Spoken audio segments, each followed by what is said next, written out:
Lundi à Beijing, l'Académie chinoise de recherche sur les sciences de l'environnement a accueilli le lancement de l'édition 2025 du mois franco-chinois de l'environnement, qui se déroulera en octobre à travers toute la Chine. Depuis 2014, le mois franco-chinois de l'environnement contribue à sensibiliser, inciter à agir et développer la coopération entre la Chine et la France sur toutes les questions environnementales. Mais cette année, mesdames et messieurs et chers amis, qui a battu à nouveau des records de chaleur, nous a aussi rappelé à quel point les enjeux climatiques sont primordiaux, sont critiques souvent.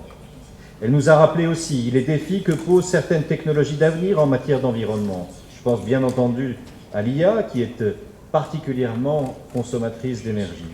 Et tout cela nous incite à travailler toujours davantage ensemble, sans relâche, à la préservation de notre planète. Cette 12e édition dédiée au thème Horizon bleu, défi vert, met en lumière le lien indissociable entre la préservation des océans et la protection des écosystèmes terrestres. L'année 2025 coïncide avec le 10e anniversaire de l'accord de Paris. Le programme riche et varié de cette année fait écho à cet anniversaire. On a près de 200 événements qui sont organisés sur toute la Chine et évidemment, il y en a, si je peux dire, pour tous les goûts. Pour ceux qui aiment les sciences, pour ceux qui aiment les arts, pour les plus jeunes, pour les adultes, pour ceux qui habitent au nord-est, pour ceux qui habitent dans le sud-ouest. C'est vraiment un festival complet. Et vous faites bien de le rappeler, il y a 10 ans, la France a déjà accueilli une grande rencontre en matière d'environnement, c'était ces négociations sur le climat. Négociations qui ont été un grand succès collectif et la Chine, évidemment, a pris part dans ce grand succès collectif. Et c'est tout logiquement que parmi les événements qui sont célébrés dans le mois franco-chinois de l'environnement, il y en a qui concernent le climat. Et donc, c'est une problématique qui sera abordée, notamment cet anniversaire, parce que c'est une problématique absolument essentielle dès qu'on touche dès que l'on parle d'environnement. L'édition 2025 bénéficie du soutien de sa marraine, l'actrice Zhu Zhu, engagée de longue date dans la promotion des pratiques écologiques et promotrice active de l'économie circulaire.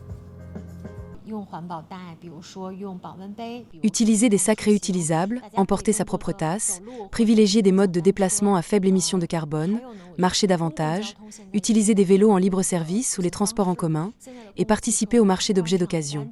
Chacun peut agir en faveur de l'environnement. Grâce au mois franco-chinois de l'environnement, la France et la Chine ont beaucoup à partager.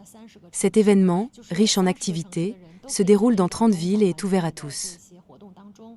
En juillet de cette année, la première conférence du Centre sino-français de la neutralité carbone s'est tenue à Paris. Et aujourd'hui, pour la première fois, le mois franco-chinois de l'environnement est organisé en collaboration avec l'Académie chinoise de recherche sur les sciences de l'environnement. Ces initiatives témoignent du renforcement continu de la coopération entre la Chine et la France qui unissent leurs forces scientifiques pour contribuer à la protection de l'environnement. Mariette, CGTN français, Beijing.